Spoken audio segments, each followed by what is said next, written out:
You're probably wondering, why am I wearing a pantsuit?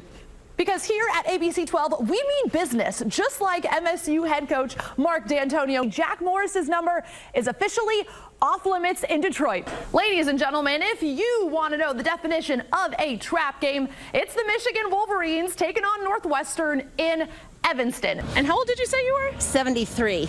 She's 73. I'm 22, yet I will never be able to accomplish what Dorothy has accomplished. If you can tell, my eyes are watering. There's so much steam because we are cooking today. Coach, you guys are coming off a state championship run.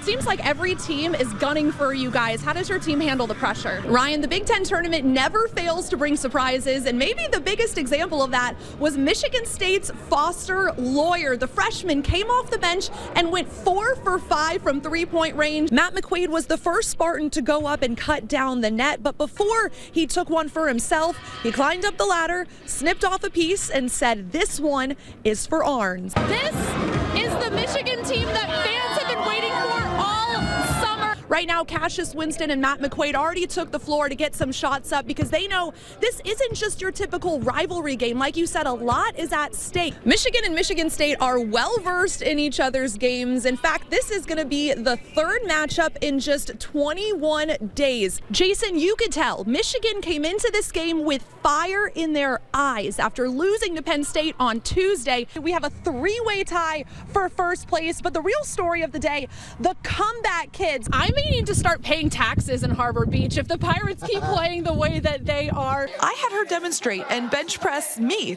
which she did with ease. Press.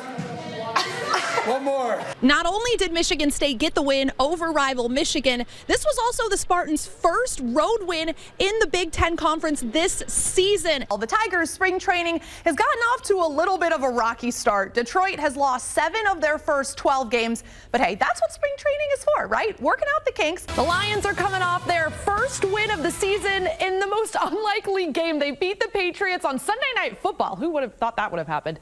Matthew Stafford on the sideline for the game, but did not play. Matt Castle got the start, and we start in the first quarter. Connor Cook, the former Spartan quarterbacking for the Raiders, he throws it complete to Johnny Holton for a 41-yard gain.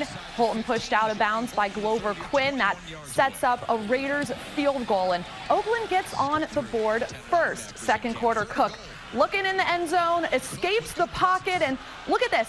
He leans left and throws right. A zinger to Ryan Switzer for the TD. Raiders up 10-0. Later in the quarter, Lions in the red zone.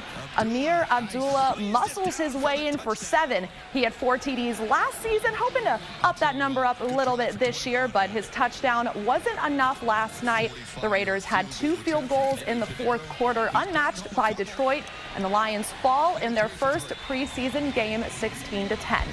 We'll start at the bottom of the second. Jacoby Jones hits a ground ball up the middle. Jones is out at first, but Nico Goodrum scores for the Tigers. They're up 1-0 early. Now I'm going to show you a sequence of events that lead up to something cool, I promise. Bottom of the third, we have 1 runner on. Castellanos hits it to the hole, gets through to the outfield. He gets on base. And next, we're going to have 2 runners on, and Candelario hits the ground ball to the shortstop, but the third baseman can't hold on to it. Now bases are loaded for the Tigers, setting up this. James McCann. Can he do it?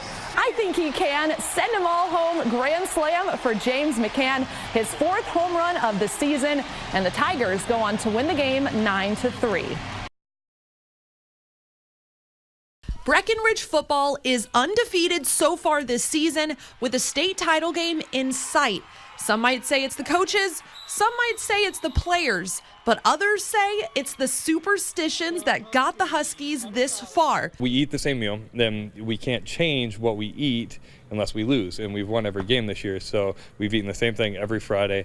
One coach didn't show up to that meal, so he doesn't get to be there, but his food's still ordered, so we still buy the food. The restaurant, you may ask, is Anschutz in Breckenridge, and I made a stop at the cafe to see what the magic is all about. This is the exact booth that the Breckenridge coaches sit at pre-game. Every Friday, they set up a time and we'll have their meals ready for them when they come in. So We have 4 of them that come in religiously. They each have their own meals and they eat the same thing every time they come in. Wow. These are some of the things that they eat. This is an after Thanksgiving Day melt. It's got turkey, cheese, bacon, and a cranberry chutney on a ciabatta bread that's seasoned. Now the main coach, he eats this. Grilled ham and cheese. Yep.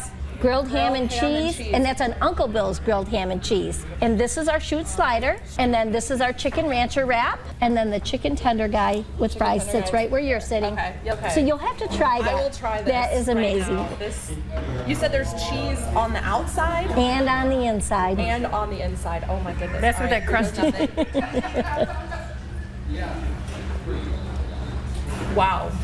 Anschutz is opening up at 5:30 a.m. Friday morning to let the coaches get their pregame meal in before the state finals game at Ford Field. In Breckenridge, Jolie Starr, ABC 12 Sports. Caitlin Shields to a bow and arrow is like a baseball player to a glove. They just go together. It would start at age 11. That's just when I started loving it.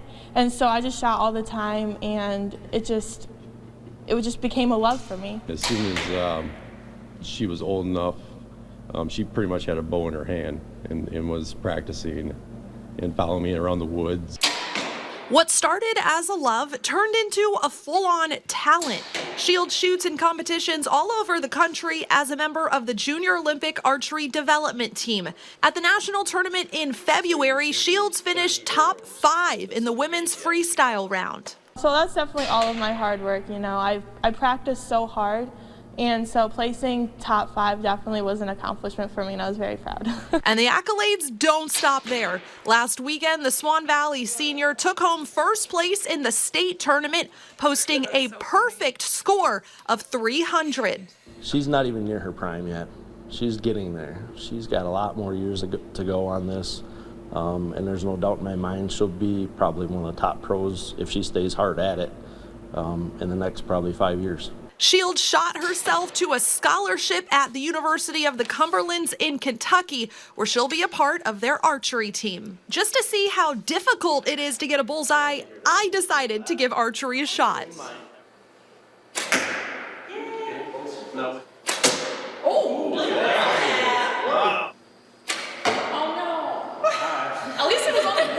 I came close, but to get on Caitlin's level, I may need some more practice.